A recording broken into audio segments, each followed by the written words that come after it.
I want to talk to you about stonewalling. Communication is a vital part of any healthy relationship. In unhealthy relationships, it is 100% of the time that communication is not healthy, that conflicts are not resolved, that concerns are not able to be discussed, and communication is thwarted, and actually typically very frustrating and often very hurtful. So it is not healthy to have stonewalling in your relationship. In fact, stonewalling is one of the uh, four horses of the apocalypse that John Gottman found in his research that would predict, if it was present, along with three other things, that couples would have as high as an 80% chance of eventually divorcing. So, what is stonewalling? It is exactly what it sounds like. It is a stone wall. If you have a stone wall in front of you, you cannot go over it. It's can't move it. Think of a high stone wall and you cannot climb it. You can't go around it. It's immovable.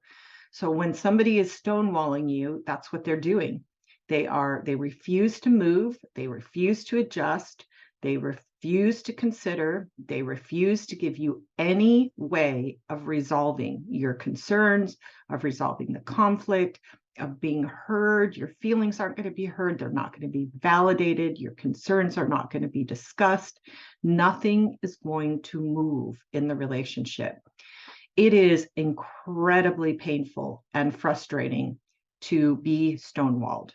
And here are some of the things that a person would do when stonewalling you. They ignore you by pretending you're not talking, or they can't hear you, or they don't understand what you say or what you're saying. They'll just kind of like, huh, what? Oh, okay, well, I'm not sure I get that.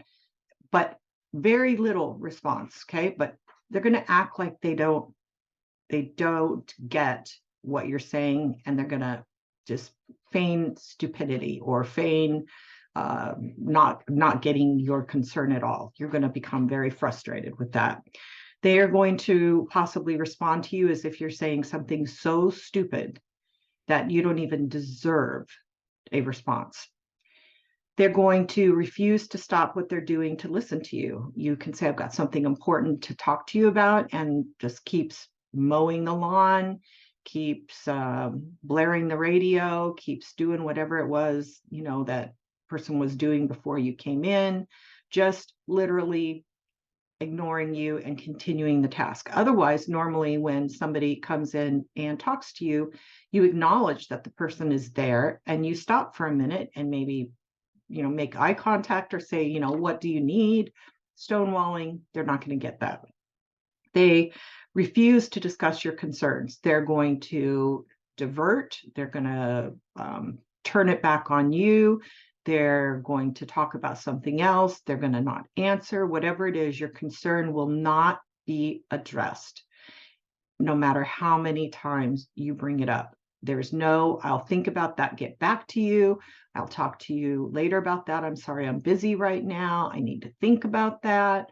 Help me understand what you're saying. That's all healthy stuff in a healthy relationship. Stonewallers don't do any of that.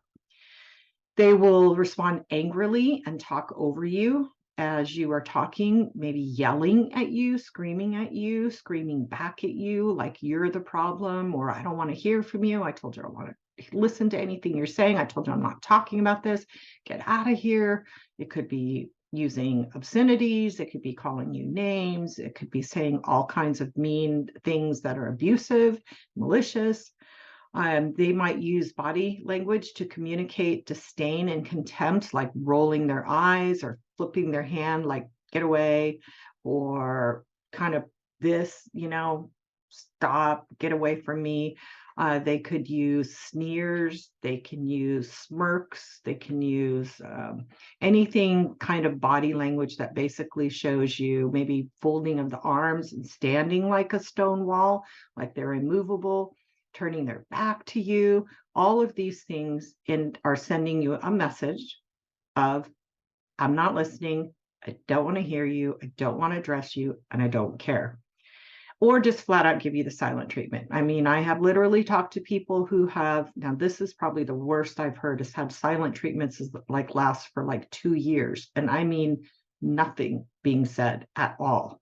I have people that tell me that silent treatments can go on for months, they can go on for weeks, and silent treatments are really, really abusive when somebody does it without telling you, I need time to think about this, I'll get back to you, or I'm overwhelmed right now, I need a break. That's all healthy. But when somebody just literally shuts down and doesn't even acknowledge that you exist and doesn't answer you and doesn't respond to you, that is really not okay. And that is obviously somebody who's using the silent treatment is stonewalling you. But if this happens continually in your relationship, there's no chance of getting your needs met, your feelings addressed, your concerns worked through, your conflict resolved. You're really pretty much stuck in the exact same spot you are right now. So basically, recognizing that stonewalling is there, what can you do? It's really, after you've spoken the truth in love, saying this is not healthy, I can't live like this is uncomfortable, you got to set a boundary. That's it. The stonewaller's not going to stop on their own. They're not going to be the one that's going to turn around and say, oh, sorry, I'm stonewalling. You're going to have to set some type of boundary that's going to have to give a choice and have the person recognize that there's going to be a consequence to the stonewalling. Sometimes people, in response to one person stonewalling, will stonewall back. Then you get basically this, kind of shut down in all directions, no hope of anything happening. This obviously no intimacy, no closeness, no relationship. So if you are in a relationship where somebody uses stonewalling, think about it. How are you responding to that? How are you willing to set a boundary? Watch your own response to that. If somebody's stonewalling, if you're screaming and yelling in response, that might be exactly what the person wants, because that makes you look like the crazy one, and you might even be able to say, hey, look at you, I can't talk to you.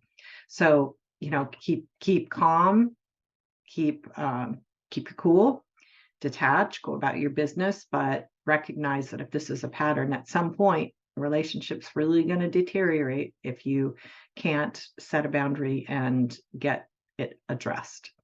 So Proverbs 27:3 says, stone is heavy and sand a burden, but provocation by a fool is heavier than both. So that stone wall is really heavy and really strong, but being stonewalled is really painful.